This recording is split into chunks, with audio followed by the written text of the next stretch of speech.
It's all right. Sorry. I'm fine. Okay, we're waiting for you. Thanks. Oh, great. They just wandered in. Yeah, we show my name. Hi, I'm Kathy. Hi, good to see you. Nice to see you. So we sit anywhere? Yes, sit anywhere. Probably over that way. Yeah, right. You don't have a copy. That's all right. How are you? Thanks for being here. You want a water? Thank you. Okay.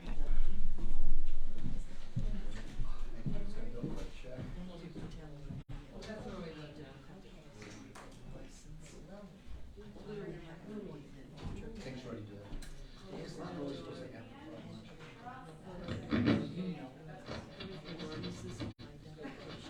Your mic. Morning. Good to go. Now we're good, okay. Thank you all for coming here this morning, I really appreciate it. Has anybody seen me talk before? And you came anyway? That's great. A couple of matters we have to get out of the way really before we get going. And the first one is, we are at the JFK Hyannis Museum, and you might ask yourself, what does this have to do with JFK? And I have an answer for that. There's JFK down on the bottom, and you see that woman right behind him? That's Grace Hartley Howe. She was Lizzie Borden's cousin. Wow. Okay, that's it. Good slip. Maybe we'll do I thought better. she was hiding an axe or something. Not an axe. Pretty good to these. Surprised you didn't know that one.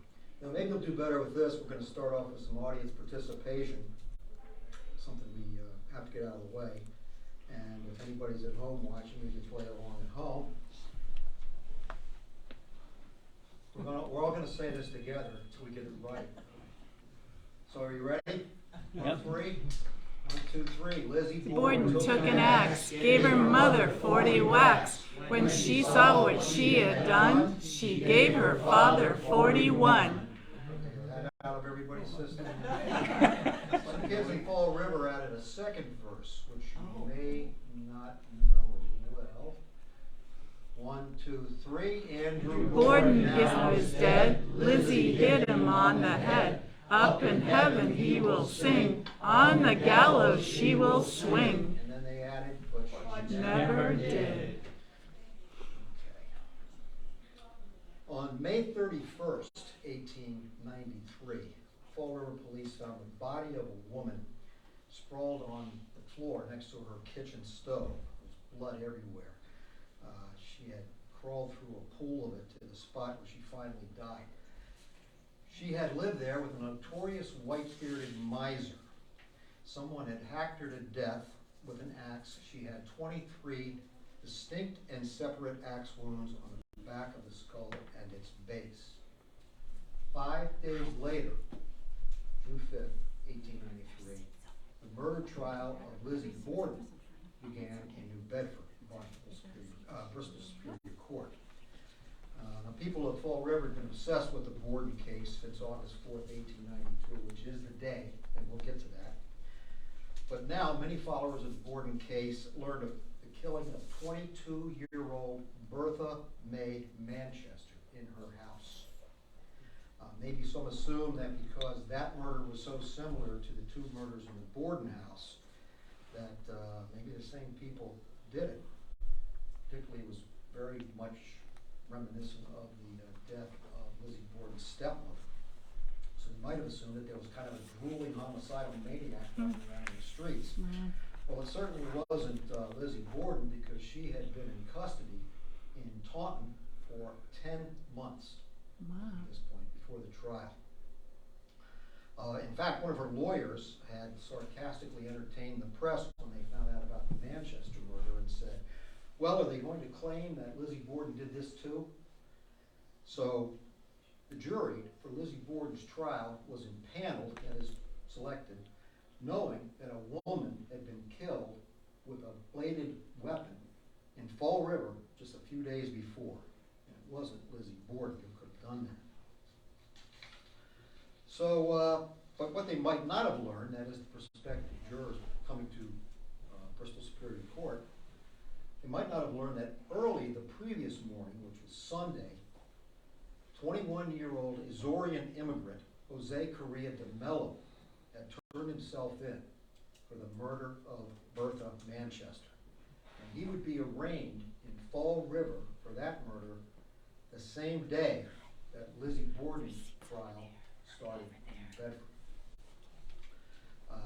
DeMello had been an employee of this woman's father, who was a notorious miser, and went there to talk to him about his having been fired and about his very, very low pay. The father wasn't there. This woman, Bertha May, was apparently quite a tough customer, and there was a large, big fight. And DeMello finally grabbed an axe and killed her in what is now known as an overkill frenzy. So he was not a suspect in the Borden killings because he wasn't even in the country then. Fall River in the early 1890s, population was about 83,000, was known as Spindle City. It was the largest cotton cloth manufacturing city in the United States. About 70% of the cotton cloth in the country was from Fall River. One of the founding families of the village that became that city was the Bordens. By the 19th century, the Borden family tree had many branches. Some of them were extremely wealthy, others of them not so wealthy. Andrew Jackson Borden, and I hope these slides are in the right hand. Yeah, here we go. Andrew Jackson Borden was not born into wealth, but he built a furniture building and then went into the undertaking business. It naturally flows because you're building chairs, so you're going to have a lot of chairs and units, that kind of thing. He wasn't a person who took care of the bodies at that time, just the furniture. But he did very, very well with that business and retired at the age of 54. He invested very well. He remained very active as a bank president. He was on the board of many corporations in Fall River. He was a landowner, a landlord. He married Sarah Anthony Morse when both of them were in their early 20s. They had 3 daughters, Emma, then Alice. Alice died of hydrocephaly before she was 2 years old. And Lizzie Andrew Borden, born on July 19, 1860. When Lizzie was 2, her mother died at the age of 39 of uterine congestion and disease of spine. Not really sure what those diseases are. So Emma at that point was 13 years old. She's not 13 in this picture. The 19th century was tough, not that tough. She became sort of a surrogate mother to Lizzie. There is Lizzie. These pictures are, you're going to see some colorized pictures. I didn't do that. They were done by a group in Fall River called Warp and Wefts, but I thought they were pretty cool. This photograph was just discovered in 2008. Oh, wow. As being Lizzie Borden. A couple of years after Lizzie Borden's mother, Sarah, died, 42-year-old Andrew married, there's another picture of Lizzie. She's a little older than that picture. That's Lizzie.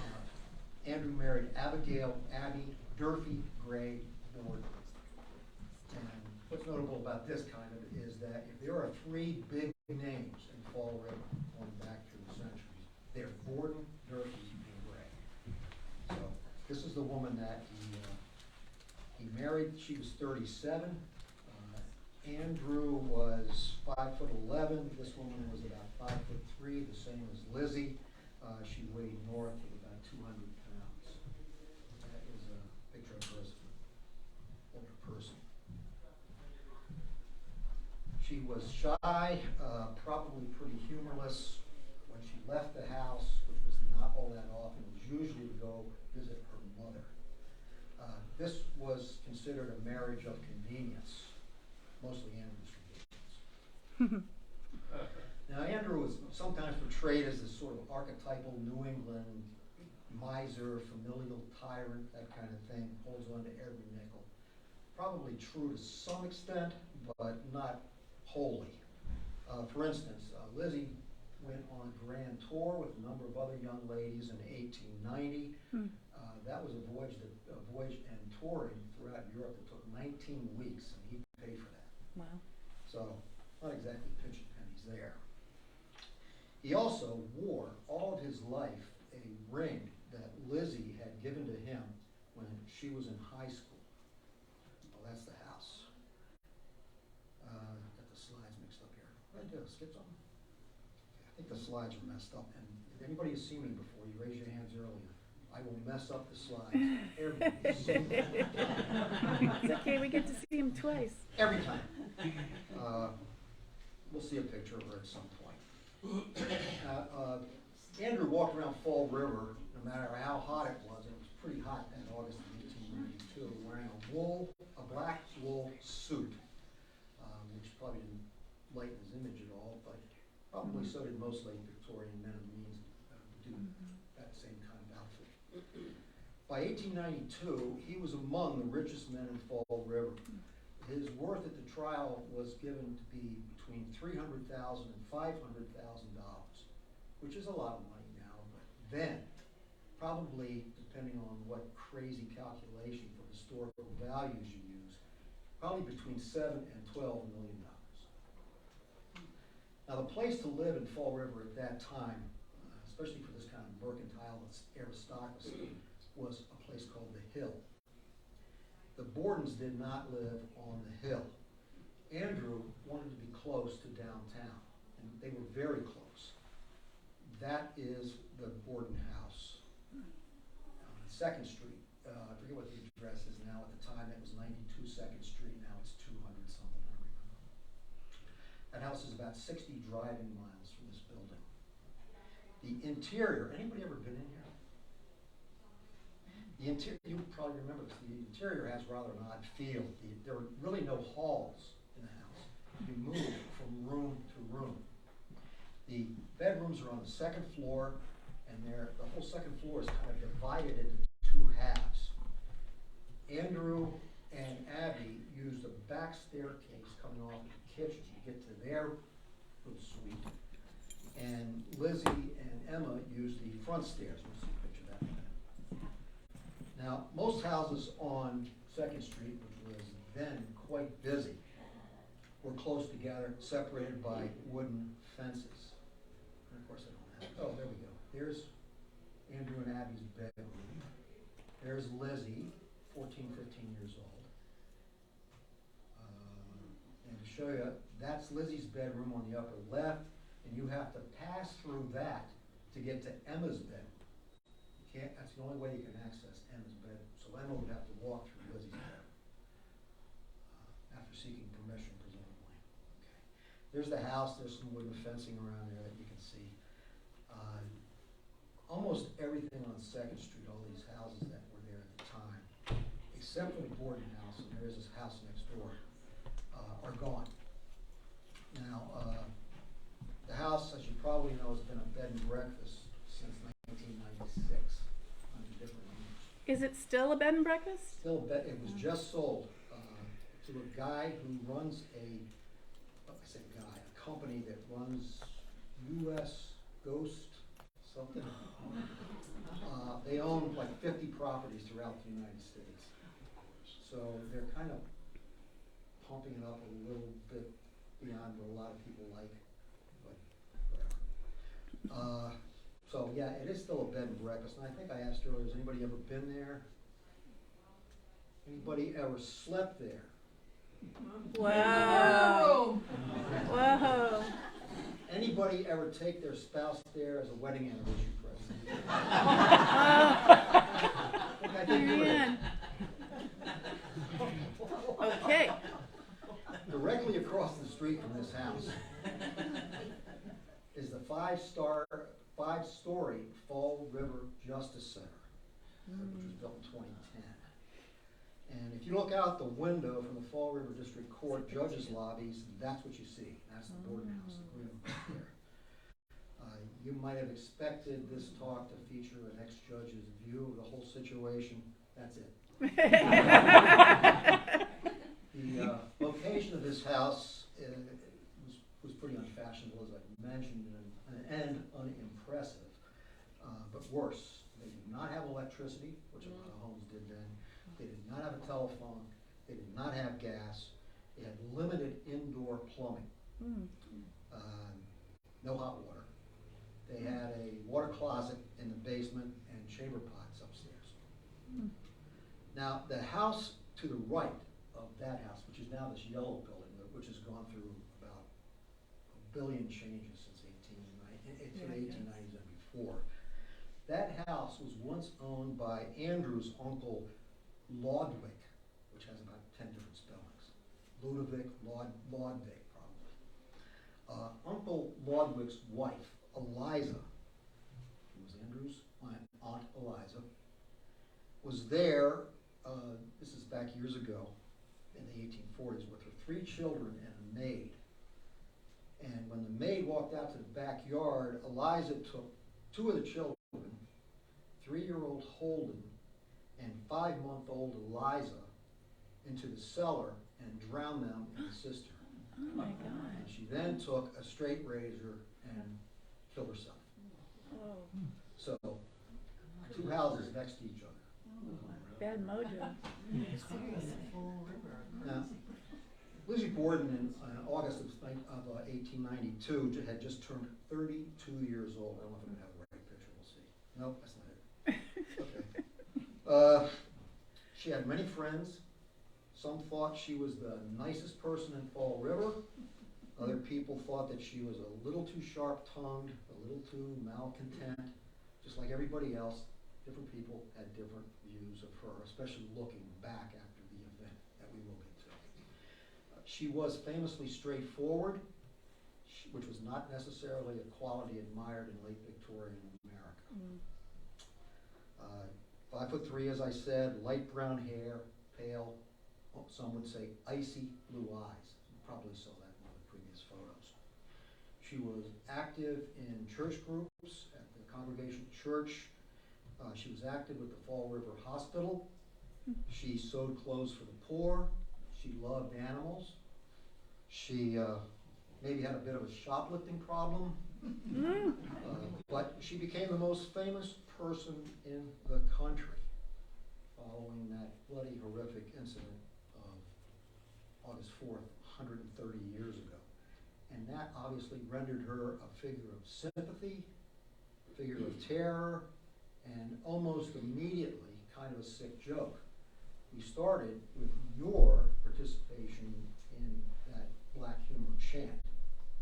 So you're all accomplices to that now. It's this whole thing where you take this horrific thing and it becomes something else. It becomes kind of folkloric and black humor. And you might have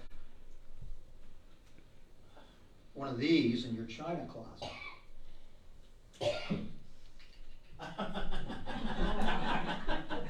Come on, who has one of these? Other people, no? Bobblehead. Anyway, that thing presumes she's guilty. Uh, We're going to turn our attention to August 3rd, 1892. We're going to head downtown, which in Fall River is known as downstream. And it's not very far from the Borden house until you get to South Main Street. It's only a few hundred yards from the Borden house. And we will arrive at D.R. Smith's drugstore. A gentleman called Eli Bentz was working in there. He told police after the incident that Lizzie Borden had been in there that day, August 3rd, to buy 10 cents worth of prussic acid because she wanted to clean a sealskin cape.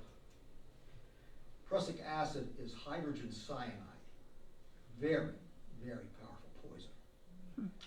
She was refused. They would not sell it to her. That evening, she spent about 2 hours with her friend, Alice Russell, who lived around the corner at that time. Alice Russell will become critically important as the story unfolds. Lizzie Borden just unloaded on Alice, her beliefs that something was going to happen in her family. And she just rattled off all this stuff that was going to happen to her father and her stepmother.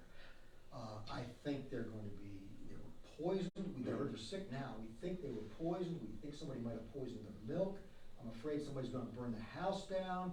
I'm afraid of this. I'm afraid of that. And this poor woman Alice just sat there like, really, what's going on here? But Lizzie went on, and she got home around 9 o'clock through the front door, and she sailed right upstairs to her room without greeting her 59-year-old uncle, a gentleman called John Vinicum Morse. I hope this is his picture. I don't even know who. There he is. He's a lot of fun. And he's just a very, very odd man. He unexpectedly arrived that afternoon. He didn't bring a toothbrush or a comic book or anything. And he could be heard talking to Andrew in the sitting room when Lizzie went in. But she must have been able to hear them talking. She just went right up the stairs. So he's there for one night, no luggage, no anything. This guy was Lizzie's mother's brother. Now, Thursday, August 4th, 1892, is the day. Emma is in Fairhaven. I didn't quite say it right. Fairhaven, about 15 miles away. So in the house, on August 4th, you've got Andrew, Abby, this guy Morse, Lizzie, and their 26-year-old Irish maid, Bridget Sullivan, who the ladies, Emma and Lizzie, called Maggie. Either they couldn't be bothered to learn her name, or they just called her Maggie because that was the name of a previous domestic that they had in the house, so they called her Maggie. Not her name, not derived from her name. So, the morning began nastily enough. Abby, 64 years old, walked across the street to Dr. Seabury Warren Bowen's office, doctor right across the street. And she told him that she believed that indeed someone had tried to poison Andrew and her. They had some serious fits of vomiting. And Dr. Bowen probably thought that they had what was called then summer sickness. And that is an illness that was very common from insufficiently preserved food, especially when it's August. So she didn't get a lot of satisfaction from that. She went back home, and by about 8 o'clock, Andrew, Abby, and Morse started in on the most famous breakfast in murder history, including remnants of the mutton that they had started the previous day. Oh, there's the map. You can see, just to get there quick. This is the Borden house here, and that's the Kelly house that we talked about earlier, where the two little kids were. And this is all gone here. That's where Dr. Bowen lived. This is now the courthouse. But I had a picture here I want to show you. There it is. Oh. This is not the actual stew that they're reading. There's a recreation. So 8 o'clock in the morning, we tucked into that. It's in the form of a broth. They had some Johnny cakes. Everybody know what Johnny cakes are? Cornmeal flatbread. They had coffee, cookies, maybe bananas. Varying testimony on that. Now, Lizzie and Emma almost never ate breakfast with Andrew and Abby. Just didn't do it, and they didn't do it this morning. Again, Emma's about 15 miles away, but Lizzie's upstairs, so she doesn't come down. Morse and Andrew separately left the house a little bit before 9. So, shortly after that, Lizzie did come downstairs. So now, around 9 o'clock in the morning, in the house, Abby, Lizzie, Bridget. Bridget didn't feel all that well herself. She had actually gone out and vomited in the backyard, which which is where the pear trees were. And, she began washing all the first floor windows inside and out as directed by Abby. At about 10:40, 10:45, thereabouts, that's what Bridget was doing. Andrew had been downtown. He didn't feel well, so he headed home. When he got to the house, side door was locked. He went around to the front door, found that had been bolted from the inside, which sounds kind of ominous and sinister, but it kind of really isn't. They had a spring lock there that didn't work very well, so he often just would bolt that front door. But anyway, he's knocking, trying to get into his own house. And Bridget runs over there, and she's got trouble with the inside bolt. And sorry to have to tell you what she said at this point while she's trying to, she uttered a kind of, well, she said, "Oh, Shaw." And when she said that, she heard Lizzie behind her up on the front staircase, up on the top, laughing. Now, some authorities consider this highly sinister. Other authorities think it's just, she's just laughing at Bridget's frustration. But either way, as Lizzie Borden stood near the top of the front staircase, about 10:45 or so, she was within 15 feet from the bed in the second floor guest room. Get to that. Andrew gets in the house now, and he asks Lizzie where Abby was. And Lizzie tells him she got a note. She left to attend a sick friend. I don't know who it was. No note ever surfaced. No friend ever surfaced. No messenger boy ever surfaced. Eventually, Andrew lounged on the sofa that was in the sitting room. And I don't know what the picture's going to be. Maybe it's just, oh, that's the front door. The exit sign was not there.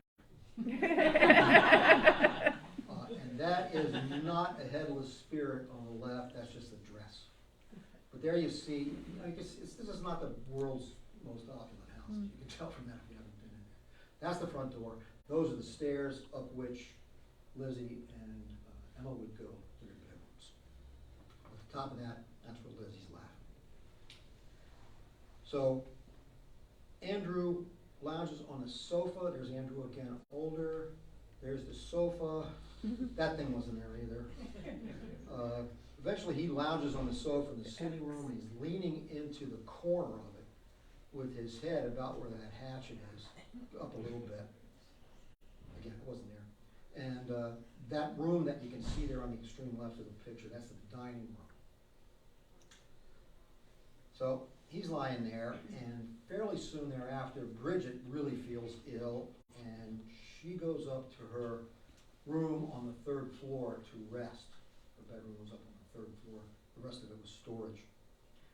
Within 3 minutes of her lying down, she heard the City Hall clock toll 11 a.m. Andrew had been home 15, 20 minutes. So, Andrew, lying on the sofa, first floor sitting room. Bridget is lying on her bed in her third floor room, and Abby is lying face down on the rug next to the bed in the second floor guest room. And she's been dead for more than an hour. Whoa. And where was Lizzie? Well, about the only source for that information is Lizzie. She testified, and she did not testify at her trial. She did testify at an inquest, which is to try to figure out how somebody died. Not too hard in this case. We'll get there. And her story was pretty confusing. The final version, which is not without its detractors, was that soon after Bridget had drifted upstairs, Lizzie walked into the backyard, which I hope you'll see, and you do right there. That's the house on the left. That building that you see the wall there, that was the barn. There is a building there now. That is not the same barn. So that barn there was taken out, I think, in the 20s. So she said she goes out in the backyard. She picked up some windfall pears in the yard, and then she went into the loft of the barn to to look for some lead to make sinkers, because her plan was on Monday she was going to go to Marion to go fishing. So that became her tale. She's in the loft to get some lead to make sinkers or to fix a screen. It kind of changed a little bit. After some 15-20 minutes outside, then she's back in the house. And a few minutes after 11, she saw her father, Andrew, on that sitting room sofa we just saw. That's not the real sofa, by the way. None of the furniture in the house is from those days. But she saw her father, and she saw that he had been, and the word she used was, cut. She moved to the foot of the back stairs. She yelled upstairs to Maggie to come down. Come down quick, father's dead. Someone came in and killed him. Bridget/Maggie was quickly downstairs. Lizzie frantically told her, run across the street for the doctor. Dr. Bowen was not home by that time. Bridget was then sent to get Alice Russell. Alice Russell, you remember, the woman who was there, who Lizzie unloaded all this doom on the previous evening. In the meantime, Adelaide Churchill, who lived to the left of the house as you face it, she was a 43-year-old woman, she saw out her kitchen window Lizzie standing inside the side door, which is a screen side door, leaning against the casing. That's what it looked like sort of then. And by the way, these houses, this woman, Churchill's house, very close. She's right out of the frame. It's close. But that was the steps then, where you go in there and you're sort of in the kitchen. And that's the way it looks a couple years ago. Lizzie looked excited or agitated as if something had happened. And Churchill asked her what happened, and Lizzie said, oh, Mrs. Churchill, do come over. Someone has killed father. So Churchill shows up. She, at Lizzie's insistence, sends her hired man to locate a doctor. Churchill was overheard by someone who then telephoned the Fall River Globe to report that there had been some kind of knife attack at the Borden home. And then he called the police. Great. But keep in mind, we're looking for doctors. Dr. Bowen across the street. The guy who lives next door to him is Dr. Kelly. The guy who lives in the house behind them is Dr. Shagman. We don't go to either of those houses. Irish, French-Canadian, Catholics. So we're running all over the city looking for doctors. Two of them are virtually next door, and we don't even go there. But anyway, Dr. Bowen soon arrived, and he soon concluded that Andrew had been murdered. Real murder. Real murder. His face was obliterated. It was said to resemble raw meat. He had 10 generally parallel wounds. The longest was about 4.5 inches long. Most of them were toward the left side of his head and face, down to his jaw. One of his eyes was bisected. There was some blood spray on the floor and the wall, but as Dr. Bowen later said, nothing to indicate the slaughter that had taken place. So it's a common assumption that blood was being flung all over the place, drenching the killer in gore. That's sometimes cited as the main reason that Lizzie, whom numerous people saw within minutes of this, had no blood on her whatsoever. And so people have concluded from that she could not have been the killer. Not saying that's the case, just saying that was the thought at the time. How much blood was flung around is kind of unknown. And this is sort of a close-up of the picture. The actual picture is a detective standing over here. You can't really make out any of the blood, though. You can't tell where the blood is. But he didn't get hit in the neck, so there's no arterial spray or anything like that, really coating the walls. It's just a little bit. I always thought arterial spray, by the way, would be a good name for a rock group. And then I go on the internet, and there is a rock. Anyway, so probably what lot of it would have been cast off as a weapon. So, Lizzie's spotless, as I say, pretty much, but she was also supposed to have been up in a hot, dusty barn loft. So, fairly soon, Bridget and Churchill ventured up the front stairs. And as you go up those stairs, the guest room where Morse had slept in is on your left. Oh, sure. There's the guest room. And there's one point on the main staircase there where if you look left, you can see under the bed. And if you can see that there's somebody lying there. It's not you.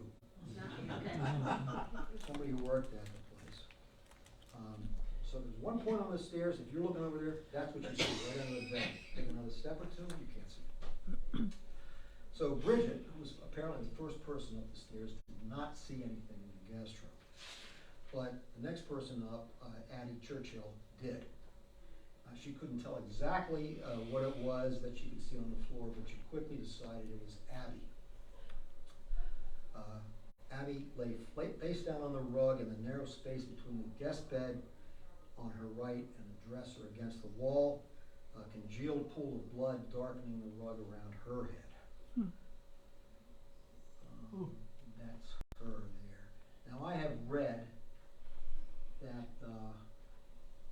the reason her feet look so big there is that she's wearing Andrew's shoes to pat around the house. You know, she's got the feather duster and she's making the bed and all that kind of thing. She just slip on these shoes. By the way, these photos, I should say this, the photos of the crime scene, not taken by the police as such. They hired a local photographer to come out. They did not have a police photographer. They just hired a guy down from South Beach to come over and take pictures. Hey, we need you to take some pictures. Not going to tell you what they are. Come on over. We'll pay you handsomely. Or not. So anyway, there she is. She would be found to have 9 wounds. One of them was in her back, 4 inches or so below her neck. She had 18 on her head, most of them towards the right side. And given the congealed blood on the rug and the cooling of her body and maybe the start of rigor mortis, although that seems a little soon, Dr. Bowen concluded that she had been killed before Andrew was. Andrew, of course, he's basically still bleeding. So the times of death generally be considered to be about 9:30 or maybe earlier for Abby, just after 11 for Andrew. Police finally called, and soon the Borden property is just swarming with police. And they start searching the house, the yard, the barn, everywhere. Now, Dr. Bowen is in the house now attending Lizzie. He gave her what amounted to aspirin. By the next night, Friday, August 5th, he prescribed for her a mild dose of morphine. Ooh. And by the next day, that dose was doubled. And that continued for several days. Hard to know how that affected her, of course. She was interviewed by several police officers up there in her, she's probably on the fainting couch or something in the room. Dr. Bowen is right there. And one of them referred to her mother. And Lizzie said, "She was not my mother. She was my stepmother. My mother died when I was a child." Now, we don't know how she said that. She might have been very innocent. She was not my mother. She was my stepmother. Or she might have said, "She was not my mother. She was my stepmother." No, you just don't know. But it didn't help, because now the police are zeroing in on her. And as time went on, Lizzie did have a bitter attitude toward her stepmother. So did Emma, maybe even worse with Emma. And the motive, to the extent there was one, or at least the sort of point of a motive, began when Andrew in 1887, he bought a duplex on 4th Street, in half of which Abby's family lived. And he bought it so they wouldn't have to worry about paying rent and that kind of stuff. So he bought the building and deeded it to Abby. Lizzie and Emma did not like that at all. they were so upset that Andrew, who still owned the house over on Ferry Street where Lizzie had been born, he transferred that house to them. Did it help? Maybe, not so much. Now we got the medical examiner, and believe this or not, the medical examiner, a guy named Dr. Dolan, just happens to be driving down 2nd Street when all this is breaking loose. And he comes into the house, hey, doctor, medical examiner, sometimes called coroner, probably in Illinois, medical examiner here. He conducts a preliminary exam of their heads, and he removes their stomachs. It was all done in the dining room, of course. He removes their stomachs and transfers them up to Harvard Medical School to test them for poison. Nothing. And the funerals were that following Saturday, so it's only a couple of days later. There was a brief service over the caskets in the sitting room where Andrew would be murdered. Then the funeral procession moved away from the house. There were about 2,500 people out in the street. Various points during this whole saga, there's tons of people just standing in front of the house. 2,500 or so. And they go up to Oak Grove Cemetery, which is up on the hill. Right? Oh, that's Abby there. That rug's not here anymore. There's a cemetery, Oak Grove Cemetery, up on the hill. The caskets were carried graveside. A few people got out of their carriages over there. But then the caskets were carried back to the hearses, and they were transferred to a crypt, which is near this entrance to the cemetery. The Attorney General had ordered further investigation of the bodies. Now, what that entailed mostly was decapitation. No notice to Lizzie, no notice to Emma. Cut off their heads, they're in the crypt. Clean them up, gotta get all the stuff off of them and everything. And after the trial, where they were displayed, the skulls were believed to be buried above Andrew and Abby's graves, about 3 feet down near their feet. That's where it is believed their skulls are. Wow. There's different tales on that too, I know. In the meantime, the police are still swarming all over the house. Turn up no bloody clothing. They don't turn up a murder weapon. They find a couple of hatchets in the cellar, and Lizzie had directed Maggie/Bridget to show the police in the cellar where those things were. So the police went down there, and that's when they really started messing things up. But one of them in particular captured their attention because it seemed like it wasn't dusty. It seemed like it had been wet and then put in ashes. That's what these guys thought anyway at the time. More importantly, the handle had been broken off. Oh, here's the skull, Andrew's skull. Jeez. There's Abby's skull. Whoa. People have at least Andrew had very thin skulls, especially in his temple area. Very, very thin. This is not the murder weapon, but that's the hatchet that they got a little excited about. Hatchet head. No human blood traces on it at all. Now, by Sunday, August 7th, now 4 days post-murders, there had been numerous police searches. Alice had stayed in the Borden home since Thursday. Alice Russell, remember I said keep your thoughts on her. And the fact that she was there that morning is probably the single reason Lizzie Borden got charged with these murders. After breakfast that Sunday morning, Lizzie, Emma, and Russell were in the kitchen. Lizzie is standing at the stove, and she's tearing up a dress that she said she would burn because it was stained with paint. And Alice Russell said, "Don't let anybody see you do that." Police are still there. They're on guard duty outside. They're out in the yard looking around. And the next day, Monday the 8th of August, Alice says to Lizzie, the worst thing you could have done was to burn that dress. And Lizzie said, because I've been asked about it. Somebody asked me about the dress and what happened. I told them.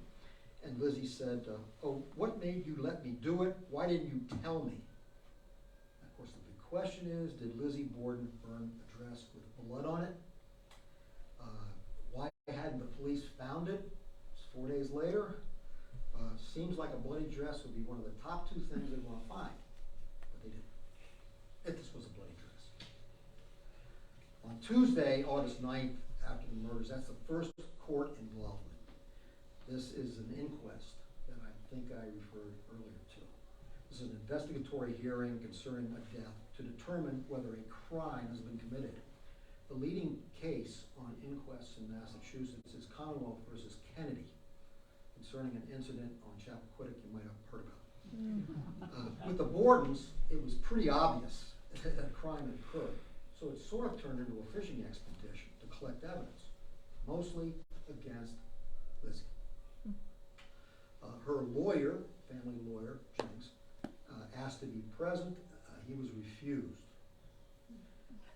She testified parts of 3 days. She might have been affected by the morphine I referred to earlier.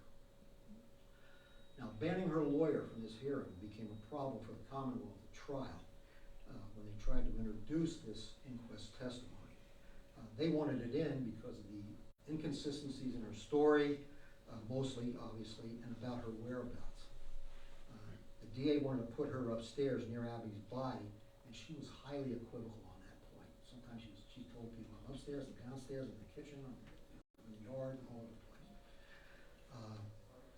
But she's in there, third day of this inquest, and when she finishes testifying on day 3, she was arrested immediately for the murder of her father, and she was taken into custody. Now, Lizzie was arraigned the following morning, which was Friday, August 12th. The arraignment, as you probably know, is the first court appearance of a criminal defendant in order to enter a plea, to address the issue of representation, and to address bail.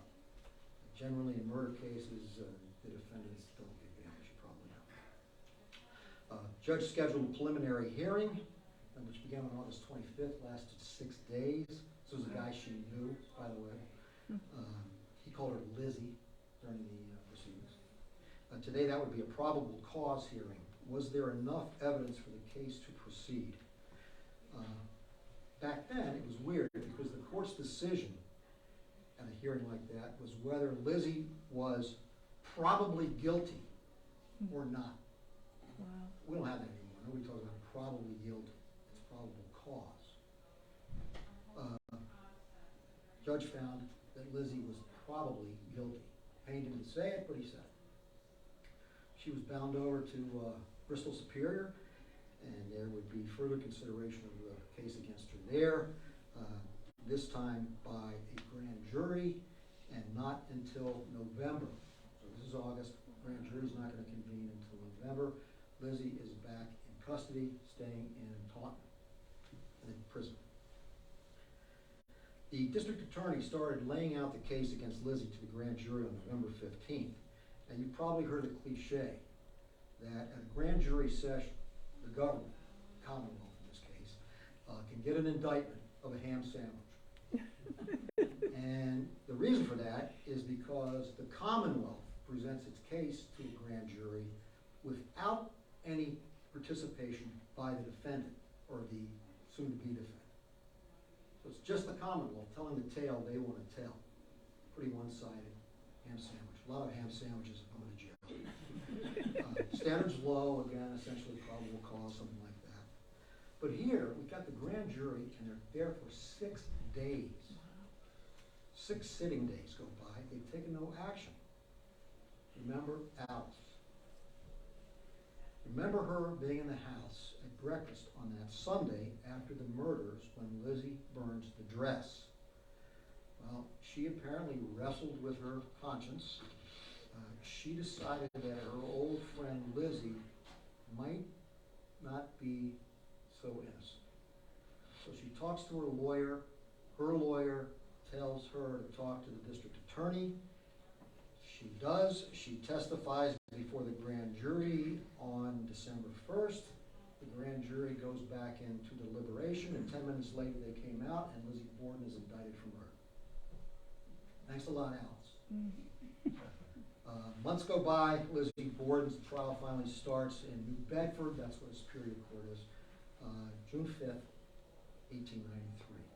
Now, at the time of this trial, capital cases are where you can get the death penalty, and you will get the death penalty if you're convicted, were presided over by 3 Superior Court justices. The significant one is a judge called Justin Dewey. He had been appointed to the bench 7 years before this trial by Governor George Robinson. Governor George Robinson. Now, by the time of this trial, Robinson was not the governor anymore, but he was Lizzie Borden's chief defense counsel. So there's her chief defense counsel, and he's appointed the main judge on the 3-judge panel. He was paid $25,000. Call it $600,000, $700,000, who knows. He was worth every nickel of it. I think I've got a picture here. There it is, George Dexter Robinson. He changed his name. His birth name was George Washington Robinson. He changed it to Dexter. Anyway, old friend of mine was a partner in a Springfield law firm, which is called Robinson Donovan. Used to be Robinson Donovan, Madden and Berry. The Robinson in that law firm was George Dexter Robinson. And my friend Jeff was the custodian of the so-called Robinson papers, which almost certainly include trial notes made by this guy at the Lizzie Borden trial, and probably notes that she wrote and passed to him. They have never been made public, and they never will be. The law firm sought an opinion from the Board of Bar Overseers, which is the entity that governs lawyers in the Commonwealth of Massachusetts, and they said you can't show them to anybody. There is an attorney-client privilege. I know this guy died in 1896. I know that the client died in 1927. Attorney-client privilege. Jeff, who was retired from the law firm when he was working there, he frequently got calls from researchers around the world wanting to just sneak a quick peek into those files, and he turned everybody down, including me. Thanks a lot, Jeff. So, first day of trial is Monday, June 5th. I think I got a courtroom there. There's the courtroom. This would go 12 trial days. 47 reporters or sketch artists attended the trial every day. We got a little bit of a late start that first day. The judges rolled in about 11:30 a.m. Complete anomaly. That would never happen now. Now, normally, the Attorney General would try this case, but the district attorney reported to the court that the Attorney General had withdrawn because of ill health, which is a legal term for being in Florida. There had been a lot of byplay between the DA and the Attorney General, and they were not happy with the strength of their case. They just didn't think it was all that great a case. And the Attorney General says, you know what? When somebody loses, it ain't going to be me. See ya. So he got ill. Now, despite what you might think would be a long jury selection process, you've probably seen trials, media trials lately, and it goes for on and on and on. This court day was in essence a half day. Remember, the judges didn't get in there until just before lunch. And given the pretrial publicity of this thing, and given the fact that everybody had an opinion one way or the other about Lizzie Borden, they had a jury so fast that they got in part of a witness and the view of the house that day. 12 white guys, no alternates were selected to be the jury. They didn't pick any additional jurors. Now, even now, in a very short 6-person district court trial, you have alternates, because you never know. Somebody gets ill, somebody has to leave, whatever it is. No women. No women on juries, trials of any kind, except for one case that I found, until what year? What do you think? I always ask this at every single talk. 1920. 1951. What? And that was as a result of a statute passed by the legislature the previous year. Except I did find recently, when I was doing some research about the witches talk that I give, that there was an inquest jury in the 17th century regarding the death of a very young child, and there were 5 women on that inquest jury. It's the only one I could find. Jury, 5 jurors were farmers. 3 of them had the last name Wilbur, spelled 3 different ways. They were aged from 35 to 64, and every one of them had a beard or a mustache. It was like Starbucks in Cambridge. Now on the next day, Tuesday the 6th, one of the DAs laid out the expected evidence. And he flourished his clothing, quote, said to have been worn upon that morning. And then he also held up some hatchets, and he talked about how the handleless one that you saw the picture of might be the murder weapon. How do you get to wave around items in front of the jury that are not in evidence? The only way you can do that in an open statement is if the other side agrees to it. And I do not see George Robinson agreeing to let this guy play around with these hatchet heads, especially. So, to me, it is one of the real anomalies of the trial. Obviously, we're not going through the whole trial because I have someplace I need to be on Friday. But I would note that Alice Russell, thanks again, Alice, testified about her visit with Lizzie Borden the night before, and she testified about the dress that was burned in the stove. The police did not agree even as to who had secured the hatchets that were found in the cellar.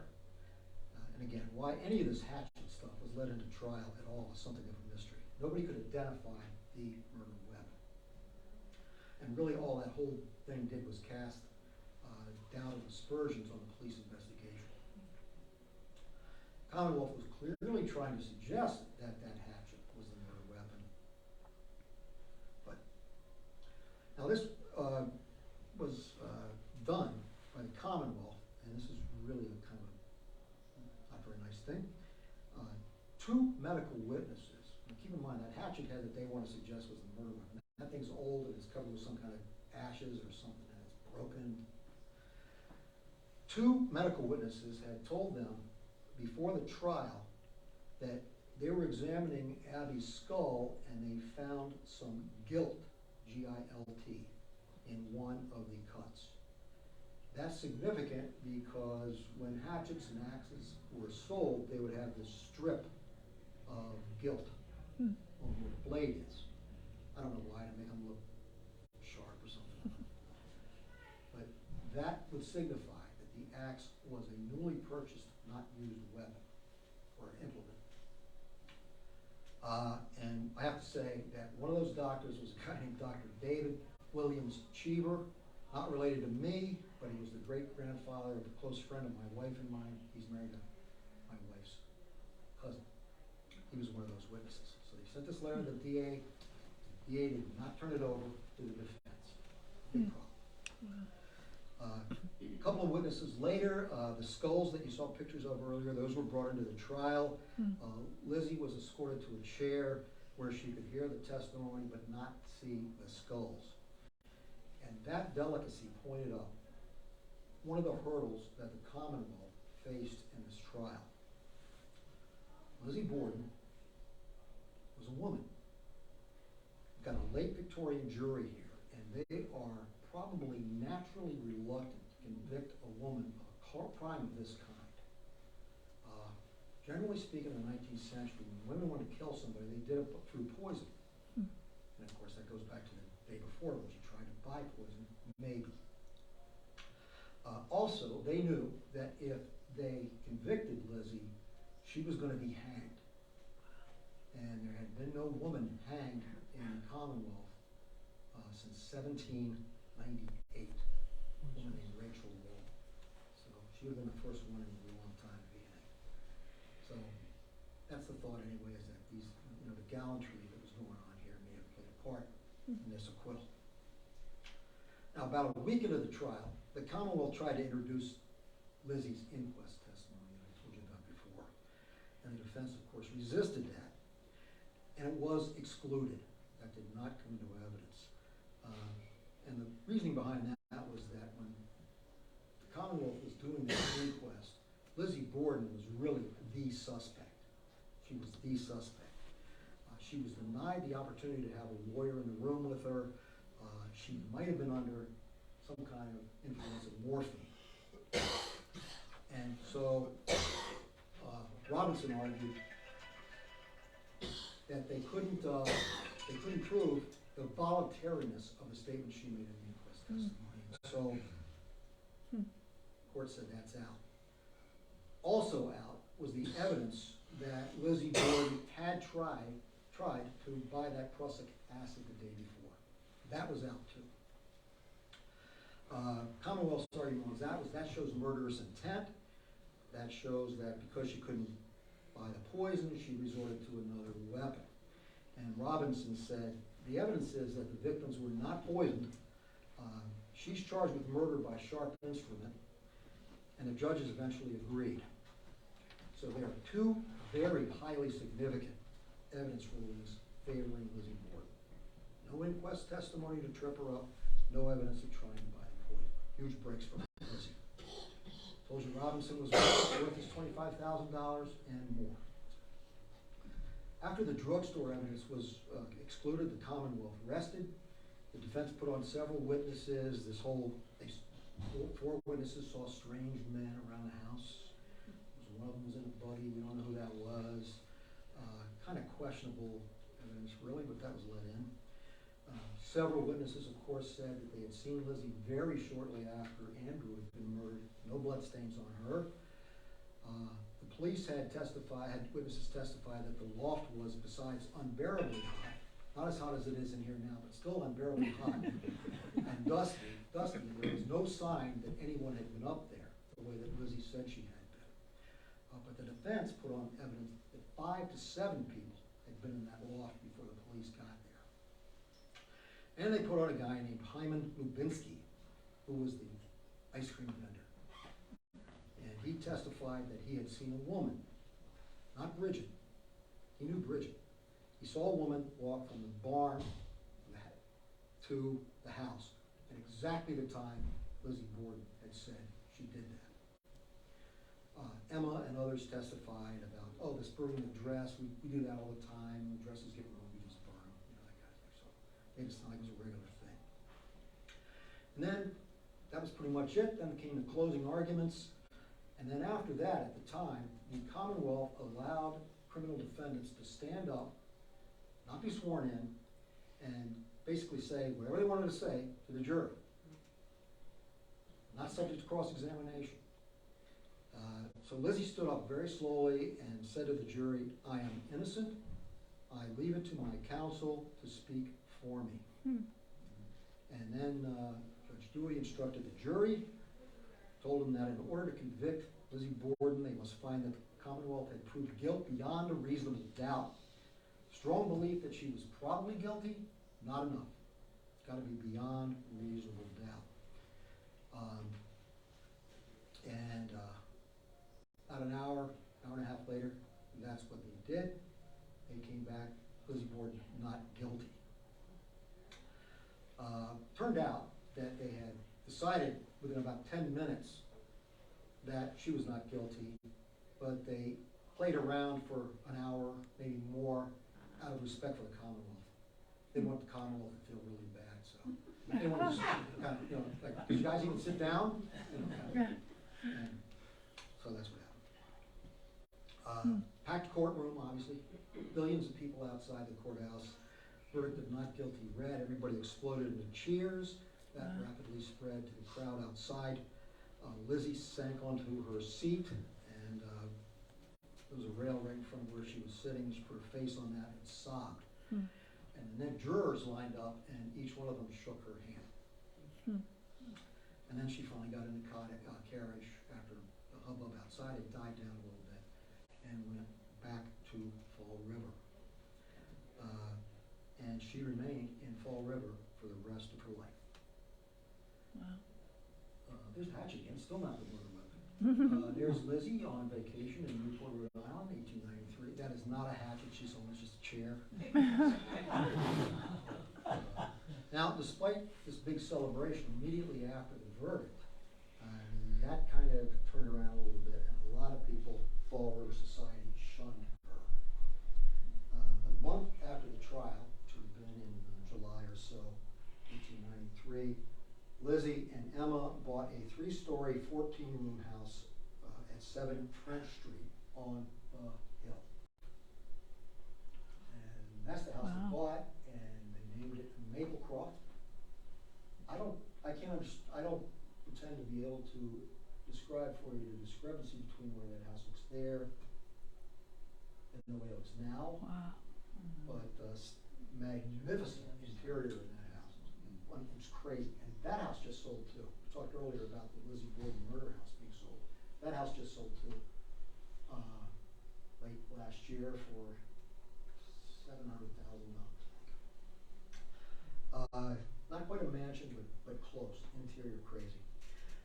Lizzie now starts calling herself Lizbeth, Lizbeth. She calls the house Maplecroft, and you can still see the name that she had put on the front step. That's still there. I don't think you can see in this picture. I don't want to park out there for too long because no one knows. There she is, Lizzie Borden. That's the way she looked in 1905. I took that other picture. That's out of the Fall River City Directory, and there she is. 306, Elizabeth A. Borden. By the way, that guy, John T. Swift, he was one of the lawyers in the case. He lived next door to her. She did have a circle of friends. She traveled a lot to Providence. She traveled to Boston. She traveled to New York. And her favorite place was Washington, D.C. She loved to dine out. She loved to go to the theater. And she actually formed a close friendship with an actress named Nance O'Neill. And Lizzie had a dinner party or two at Maplecroft with theater folk like Nance O'Neill and her associates, and probably pretty tame, but enough to drive Emma out of the house. So the year this picture was taken, Emma leaves the house, and they never speak again. Emma finally settles in Newmarket, New Hampshire. Lizzie is now alone in her house with her staff, but also with her pets, including several Boston Terriers. This one's name is Laddie Miller Borden. Yes, she had a middle name, and she had a number of those dogs. And during the spring of 1927, her health started to deteriorate, and she died on June 1st, 1927, at the age of 66 in Maplecroft. Heart disease complicated by bronchitis. The day before she died, her sister Emma, who was also in poor health, fell in her home in New Hampshire. She died 9 days later. Wow. At the age of 76. Again, they hadn't spoken to each other since 1905. That's Lizzie in 1922. She's ready to party there with theater folk. And that's the monument out there.